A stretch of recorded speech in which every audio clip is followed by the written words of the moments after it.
Olá, sétimo ano, tudo bem com vocês? Vamos dar continuidade às nossas aulas. Capítulo 3, O Renascimento Cultural, aula 1.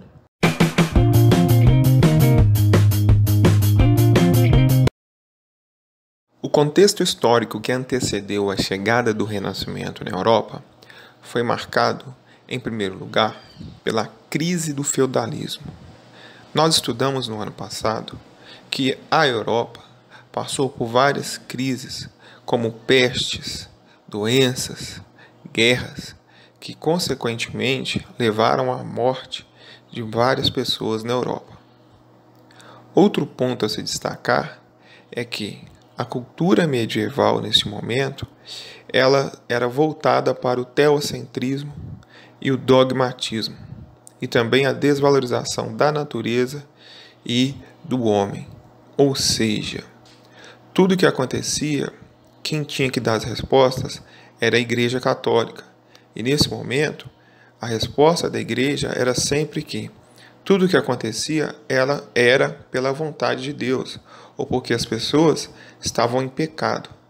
Isso pode ser visto também na arte. Se vocês observarem essa imagem, vocês vão ver que nesta imagem não há uma noção de profundidade, não há uma noção de movimento, e as pessoas estão sempre ali com uma aparência estática, assim como era a vida no período medieval. As pessoas nasciam em uma determinada classe, né? Nós tínhamos lá clero, nobreza e servos, e as pessoas tinham que viver e aceitar o seu destino tal como ele é.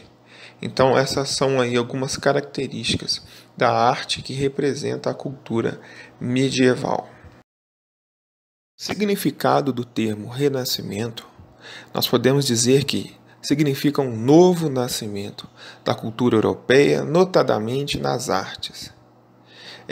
Durante o Renascimento, eles procuraram reviver a antiguidade clássica, a sua cultura, a sua arte, na arte grega e na arte romana, tá? Onde eles tinham ali uma valorização do corpo, da vida, e a arte era voltada para o homem, tá?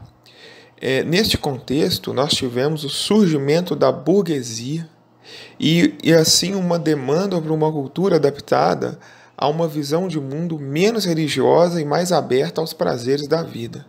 Se na Idade Média nós não tínhamos essa valorização da vida, pois o que a igreja pregava é que nós teríamos uma vida plena somente no céu, no paraíso, e aqui as pessoas tinham que viver uma vida regrada, livre dos prazeres da carne e procurando sempre se santificar, né? O medo do pecado, o medo do inferno, né? O que imperava aqui o pensamento das pessoas, né?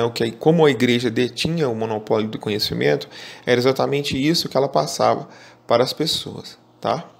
E aí nós tivemos, né, o humanismo, então a chegada do humanismo, que é essa valorização do homem, né, o homem como centro do universo, o antropocentrismo, tá? Lembrando, pessoal, que isso pode soar aqui como algo voltado para o ateísmo, mas não, tá? O Renascimento, ele não negava a existência de Deus, mas colocava o homem como o primor ali da sua criação, tá bom? Como um protagonista.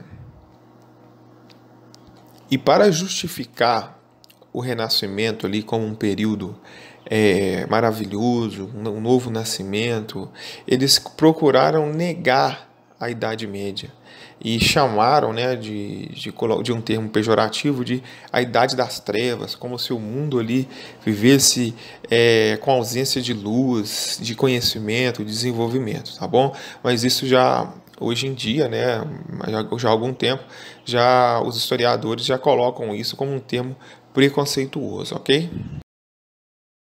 Vamos falar um pouco sobre as principais características da cultura renascentista. O primeiro é o antropocentrismo, o homem no centro do conhecimento. Aqui, o homem passa a ser visto não como um agente passivo, né, mas sim como alguém que é protagonista do seu próprio destino. Não é uma negação de Deus, não entendam dessa forma, mas entendam como se o homem é o primor da criação de Deus e Deus deu para o homem a capacidade de resolver os seus próprios problemas, ok? O próximo, dentro dessa linha, né, nós temos o cientificismo e o racionalismo. Assim sendo, o homem passa a poder provar pela ciência todas as obras da natureza, todos os fenômenos da natureza. Assim sendo, ele poderá descobrir a causa das doenças e descobrir também a cura, tá bom? O próximo, nós vamos ver aqui a demonstração da figura humana com suas expressões e detalhes das proporções. Isso é uma característica da arte grega, tá? Da arte greco-romana, onde mostra o corpo humano e com todos os detalhes de sua forma e da sua melhor forma ali, tá bom? O próximo é o naturalismo, que é a valorização do mundo e também da natureza. Quando nós comparamos com a pintura do período medieval, nós vamos ver sempre ali uma pintura religiosa, com ausência de perspectiva, não tem um fundo, tá? Não tem ali a valorização da natureza. Se compararmos com a pintura do período renascentista, vamos ver sempre ali uma valorização da natureza, o fundo ali, né? Sempre ressaltando a natureza e o mundo, tá bom? O hedonismo, que significa a valorização da vida e do prazer. Se na Idade Média a igreja pregava que as pessoas deviam viver afastadas dos prazeres mundanos da vida, e isso poderia levar as pessoas para o inferno, aqui no Renascimento nós temos o contrário, que prega a valorização da vida, um otimismo em relação a você aproveitar a vida, o prazer, tá bom? Outro ponto é o individualismo, que valorizava a capacidade criativa da pessoa, tá bom? Nesse contexto aqui, né, do individualismo, o artista renascentista ele passou a assinar as suas obras com destaque, oposto às ideias do anonimato do coletivismo medieval.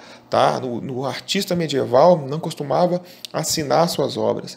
Já no Renascimento, os artistas passaram a assinar, a mostrar quem é, tá bom? Por isso que nós temos aí com destaque, né, Michelangelo, Donatello, Rafael, Leonardo da Vinci aí, como os grandes pintores, os grandes artistas aí do período renascentista, ok?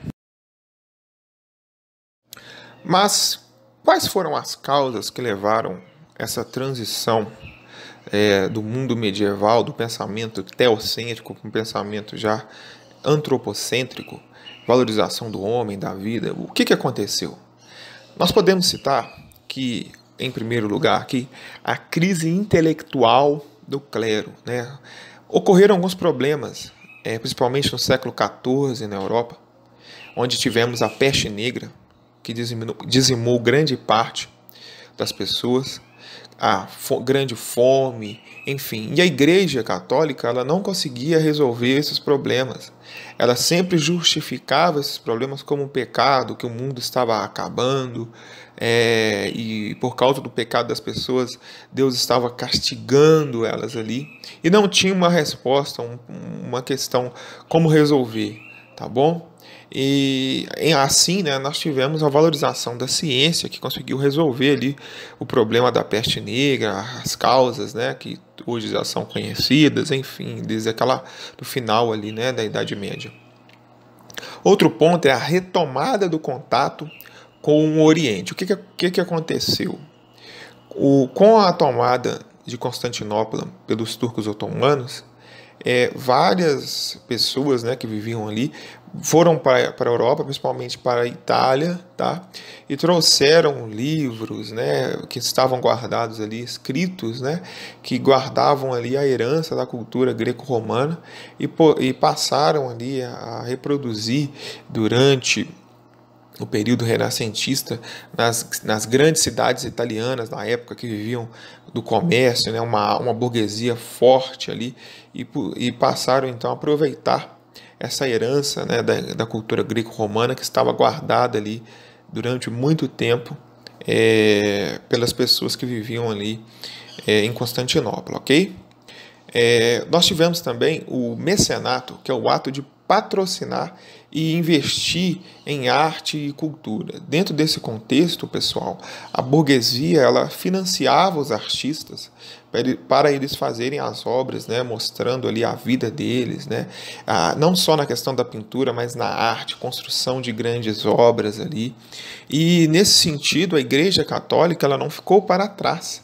Ela começou a patrocinar, financiar os artistas, né? A Igreja Católica também financiou ali, praticou o mecenato, tá bom? E tivemos ali grandes obras construídas voltadas para a religião neste período, ok? Até a próxima aula.